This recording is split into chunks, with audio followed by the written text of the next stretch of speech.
मोतीनगर गांव में एक रिक्शे वाला भीमा अपनी बीवी बेला के साथ एक छोटी सी झोपड़ी में रहते थे। वो बहुत गरीब थे। रिक्शा चलाकर जो भी कमाई होती थी उसी से घर चलाते थे। रिक्शे वाले की बीवी बहुत लालची और अकड़ू थी।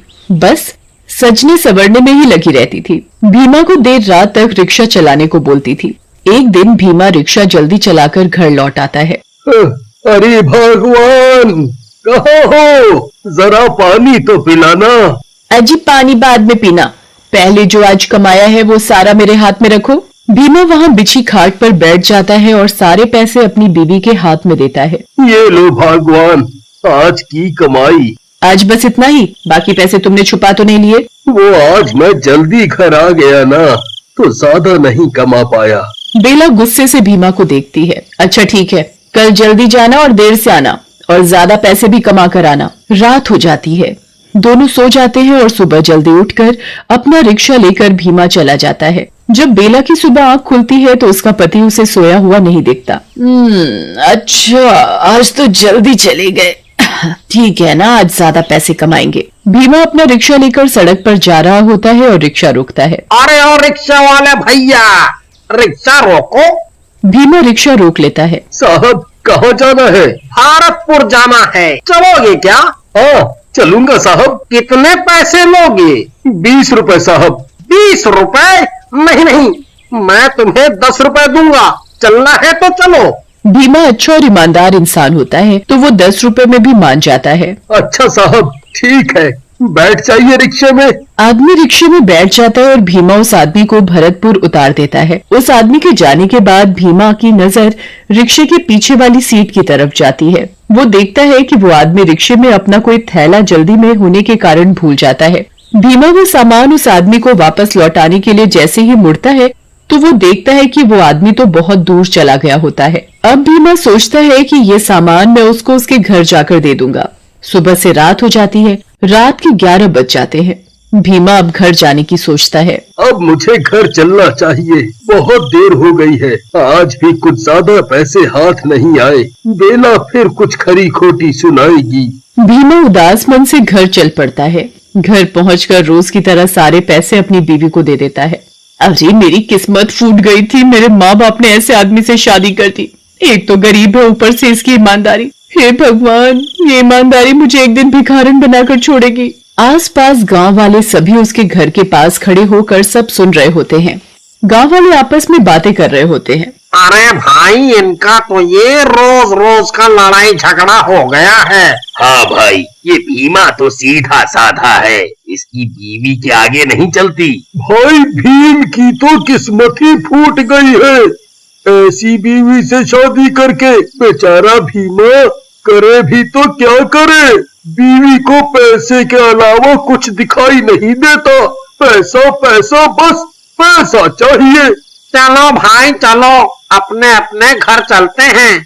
सभी गांव वाले अपने अपने घर चले जाते हैं। तभी बेला की नजर उस थैले पर पड़ती है जो वो आदमी रिक्शे में भूल जाता है। बेला जब उस थैले को खोलकर देखती है तो उसमें कुछ पैसे और कपड़े पड़े हुए होते हैं। बेला उसमें पैसे और कपड़े देखकर बहुत खुश हो जाती है। अरे वाह, आज क्या लॉटरी लग गई, इतने पैसे और इतने अच्छे कपड़े, मजा आ गया। पर ये थैला मिला कहाँ से? अजी सुनते हो, जरा आना, कुछ पूछना है तुमसे। हाँ, आ रहा हूँ, जरा रुको। हाँ, बोलो बेला, क्या पूछना है? सुनिए, ये थैला आपको कहाँ से मिला? अरे ये तो एक आदमी की सवारी मिली थी, तो वो भूल गया था। कल जाकर ये उस आदमी को वापस दे दूंगा। नहीं नहीं, तुम इसे वापस मत देना, इसे हम ही रख लेंगे। इतने सारे पैसे एक साथ हाथ लगे हैं और तुम इसे वापस करने को बोल रहे हो? पागल हो गए हो क्या? तुम्हारी इतनी कमाई भी नहीं होती जितनी इस थैले में रखी है। मैं तो इस थैले को वापस नहीं देने वाली, और अगली बार कोई सवारी तुम्हारे रिक्शे में सामान भूल जाए तो वो सामान सीधा मुझे दे देना। विवश होकर भीमा ने बेला की बात मान ली और आगे से उसके रिक्शे में कोई भी सवारी अपना सामान भूल जाती तो वो उसे बेला को दे देता था। कभी पैसे निकलते तो कभी गहने और कभी खाने का सामान मिल जाता था। एक दिन भीमा के रिक्शे में एक तांत्रिक बाबा आया। अरे ओ रिक्शा वाला, रुको तो जरा, हमको कहीं जाना है। हाँ बाबा, बोलिए, कहाँ जाना है आपको? जरा वो पास वाले जंगल पहुँचा दो बेटा। हाँ बाबा, बैठिए, मैं ले चलता हूँ। कितने लोगे? 30 रुपए। चलो ठीक है, दे देंगे 30 रुपए। बाबा भीमा के रिक्शे में बैठ जाता है और भीमा उस बाबा को जंगल तक पहुंचा देता है। बाबा भीमा को पैसे देकर चला जाता है, पर वो अपनी एक डिब्बी रिक्शे में ही भूल जाता है। उस डिब्बी पर भीमा की नजर पड़ जाती है और वो ये सोचता है कि शायद उसमें कोई अंगूठी होगी। भीमा उस डिब्बी को खोलता है और उसमें से एक भूत निकलकर भीमा के अंदर घुस जाता है। अरे वाह, आखिरकार उस छोटी सी डिब्बी से निकलकर ये इंसान का शरीर मिल ही गया। अब मैं लोगों को मार मार कर खाऊंगा। उसी वक्त उस जंगल के रास्ते से एक आदमी जा रहा होता है और आदमी को वो भूत देख लेता है। अरे वाह, इतनी जल्दी शिकार भी मिल गया। आज तो मजे आ गए, मजे। इसे तो अभी मार के खाता हूँ। और फिर वो भीमा का रिक्शा लेकर उसके घर चला जाता है। घर जाने से पहले वो भीमा का रूप धारण कर लेता है ताकि उसको कोई पहचान न सके कि वो एक भूत है। अब घर के अंदर चला जाता है और अंदर जाते ही सो जाता है। आधी रात को बेला को कुछ आवाज सुनाई देती है और वो उठकर देखती है तो भीमा सोते सोते कुछ अजीब सी आवाज निकाल रहा होता है। बेला इस चीज को नजरअंदाज करके सो जाती है। जब बेला सुबह उठकर देखती है तो भीमा रोज की तरह रिक्शा लेकर जा रहा होता है। बेला को बाहर से कुछ गांव वालों की चहल पहल की आवाज सुनाई पड़ती है। अरे, आज गांव वाले इतनी चहल पहल क्यों मचा रहे हैं? ऐसा क्या हो गया? जरा देखे तो क्या हुआ। बेला घर से बाहर जाती है और एक औरत से पूछती है, क्या हो गया बहन, सब इतनी चर्चा में क्यों लगे हुए हैं? अरे बस पूछो मत बेला, आज सुबह एक आदमी जंगल के पास बड़ी बुरी हालत में मिला है। क्या बुरी हालत? कैसी बुरी हालत? क्या हुआ था उसे? ऐसा लग रहा था उस आदमी को किसी जंगली जानवर ने नोच नोच के खा लिया हो। सारी जगह खूनम खून हो रखी थी। मैं तो देखकर ही घबरा गई।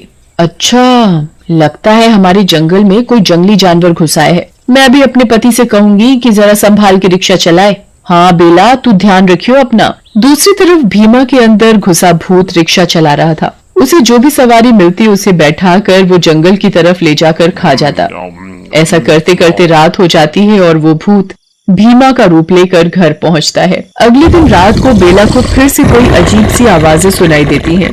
बेला देखती है कि उसका पति घर से बाहर कहीं जा रहा होता है।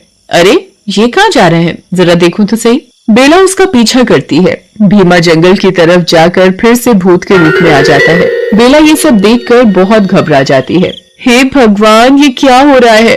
मेरा पति भूत कैसे बन गया? हे भगवान। अब वो भूत किसी आदमी को पकड़कर उसको मारकर खा रहा होता है। बेला ये सब देखकर चौंक जाती है और सीधा घर की तरफ भाग जाती है। डरी हुई बेला घर के कमरे में जाकर छुप जाती है। हे भगवान जी, मैंने क्या देख लिया? बहुत डर लग रहा है। मेरा पति भूत कैसे बन गया? वो भूत वापस भीमा का रूप लेकर घर आकर सो जाता है और सुबह उठकर दोबारा रिक्शा लेकर लोगों को खाने चला जाता है। बेला सुबह उठकर रात की बात याद करके उसका हाल सोचने लगती है। तभी उसे याद आता है कि उस जंगल में एक तांत्रिक बाबा रहता है। वो बाबा, अब तो वो बाबा ही है जो मेरी मदद कर सकता है। हाँ, अब मुझे उसी बाबा के पास जाना चाहिए। बेला उस बाबा के पास जाती है और उसे सारी बातें बताती है। बाबा बहुत बड़ा अंतर्यामी होता है, तो अपनी योग शक्ति से वो सब जान लेते हैं। मैं सब जान चुका हूँ। मैं तेरे पति के रिक्शे में बैठा था एक बार और मेरे हाथ में एक छोटी सी डिब्बी थी जिसमें मैंने एक बुरी आत्मा कैद करके रखी थी। वो डिब्बी मैं तेरे पति के रिक्शे में ही भूल गया और उस पर तेरे पति की नजर पड़ गई। तेरे पति ने उस डिब्बी को खोल कर देखा और तभी उसके अंदर वो बुरी आत्मा समा गई। हे भगवान, मेरे लालच की वजह से आज मेरे पति मुसीबत में पड़ गए। अब मैं कभी लालच नहीं करूंगी बाबा। अब क्या इसका कोई हल नहीं? अब मेरे पति कभी ठीक नहीं हो पाएंगे। नहीं नहीं, ऐसा नहीं है। तेरा पति बिल्कुल ठीक हो जाएगा। मैंने अभी अभी अपनी योग शक्ति से ये पता लगा लिया है कि डिब्बी अभी भी उस जंगल में पड़ी हुई है। मैं अभी उसे लेकर आता हूँ। बाबा जंगल से उस डिब्बी को लेकर आते हैं और बेला के साथ उसके घर जाता है और कुछ मंत्र पढ़कर उस भूत को अपने वश में कर लेता है। फिर बाबा उस भूत को भीमा के शरीर से निकालकर अपनी डिब्बी में दोबारा बंद कर लेता है और भीमा वापस अपना रिक्शा लेकर घर लौट आता है। शुक्र है भगवान का कि तुम सही सलामत घर आ गए। आज के बाद मैं कभी लालच नहीं करूंगी।